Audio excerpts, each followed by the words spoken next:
Okay guys, welcome back to my channel. मैं हूं अंजलि और आज हम बात करेंगे फेजेस के बारे में। ठीक है, जब आप एब्डोमेन की स्टडी कराने जाते हैं, लीवर की स्टडी कराने जाते हैं, तो उसमें आपके स्टडीज में कभी कभी डॉक्टर प्रेस्क्राइब करता है आपको ट्रिपल फेज स्टडी। ठीक है, सीटी स्कैन में क्या होता है, आपकी ट्रिपल फेज स्टडी जब आपका प्रेस्क्राइब होता है तो उन फेज का मतलब क्या होता है, कितने टाइम के लिए वो फेजेस होते हैं, उनमें आपके क्या क्या स्ट्रक्चर्स क्लियर दिखते हैं। तो इसके बारे में आज हम इस वीडियो में डिटेल डिस्कशन करेंगे। ठीक है, देखिए, सबसे पहला आप ये है कि आपका जो फेजेस का स्टडी है वो कंट्रास्ट बेस्ड स्टडी है। ठीक है, कंट्रास्ट देने के बाद ही आपकी फेजेस स्टडी शुरू होती है। ठीक है, उससे पहले आप क्या एक्वायर करते हैं, एक नॉन कंट्रास्ट इमेज एक्वायर करते हैं। ठीक है, सबसे पहले आप नॉन कंट्रास्ट इमेज देखेंगे ताकि आप नॉन कंट्रास्ट के जो कंडीशन है, आपने कंट्रास्ट देने से पहले आपके स्ट्रक्चर्स में क्या क्या दिख रहा है वो सब देखने के लिए आप एक नॉन कंट्रास्ट इमेज एक्वायर करते हैं। फिर उसके बाद आप जब पेशेंट को कंट्रास्ट दे देते हैं तब आपका फेजेस शुरू होता है, जैसे कि आपका arterial phase, portal Venus phase और डिलेट फेज। ठीक है, आपका जो आर्टेरियल फेज है, आपका आर्टेरियल फेज सबसे पहले शुरू होता है, और यह है आपका 15 से लेके 20 सेकेंड आफ्टर पोस्ट इंजेक्शन। ठीक है, मतलब आपका जब आपने इंजेक्ट किया कंट्रास्ट तो उसके 15 से 20 सेकेंड्स बाद जो आप फेज लेते हैं वो आता है आपका आर्टेरियल फेज। और जो 40 सेकेंड्स के अराउंड जाता है आपका, वो होता है आपका 40 टू 50 सेकेंड्स के अराउंड जाता है, वो आपका होता है पोर्टल वीनस फेज।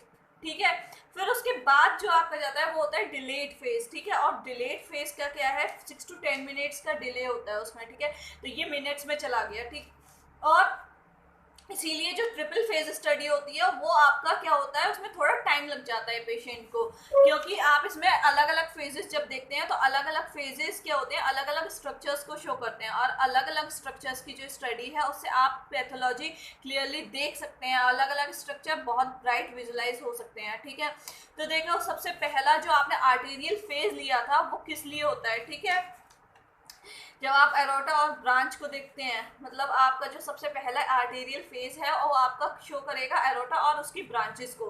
फिर उसके बाद आपने लिया था portal Venus phase. Portal Venus phase आपका इंफीरियर वेना कावा को शो करेगा, आपके पेरेन्काइमल के जो सॉलिड स्ट्रक्चर्स हैं उनको शो करेगा। पोर्टल वेन जो होती हैं या फिर उनकी ब्रांचेस हैं उनको शो करेगा। ठीक है, उसके बाद अगर आप बात करते हैं डिलेड फेज की, ठीक है, तो डिलेड फेज में क्या होता है कि आपका जो रीनल सिस्टम होता है, आपकी किडनी, यूरेटस, यूराइनरी ब्लैडर, ये सब चीज़ें बहुत क्लियरली शो करते हैं आपका किस में, डिलेड फेज में।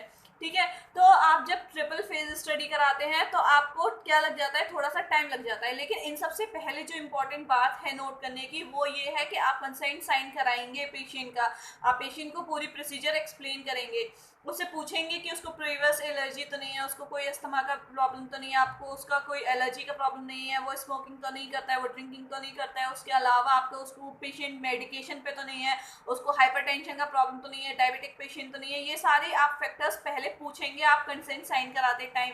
फिर उसके बाद आप प्रोसीजर समझाएंगे पेशेंट को कि पेशेंट को कितना टाइम लगेगा, उसको क्या प्रोसीजर है, अगर आप कंट्रास्ट देते हैं तो उसके साथ कुछ भी एलर्जी माइनर या मेजर हो सकता है, उसके लिए आपका और उसको प्रिवेंट करने के लिए आपका इमरजेंसी क्रैश कार्ड भी होता है। ठीक है, तो ये सब चीज़ें आप बताएंगे उसको, पेशेंट को।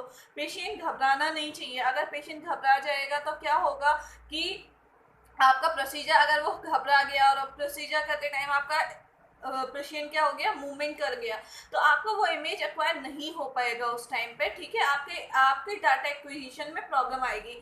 तो ये होता है आपका ट्रिपल फेज। ठीक है, ये थोड़ी सी इंफॉर्मेशन थी इस वीडियो के थ्रू जो मैंने आपको देने की कोशिश की है। बाकी अगर आप चाहते हैं कि और मैं वीडियोस बनाऊं तो मैं बना दूंगी, वैसे इंटर्नशिप के टाइम पे मैं इतना अभी फोकस नहीं कर पाती हूँ अपने चैनल पे। सो thank you so much for your attention, and in my next video I'll tell you about the PNDT and consent forms। ठीक है, क्योंकि आप लोगों को नहीं पता कि जो प्रोसीजर के टाइम पे होते हैं कंसेंट फॉर्म वो क्या होते हैं, और उसके बाद आपके जो प्रेगनेंसी के लिए होते हैं, अल्ट्रासाउंड के लिए PNDT फॉर्म वो क्या होते हैं। ठीक है, और मेरे पेशेंट्स की भी कभी कभी ये क्वेरी होती है। So thank you so much for your visit and please subscribe my channel and hit the like button. Thank you so much for your attention, bye bye.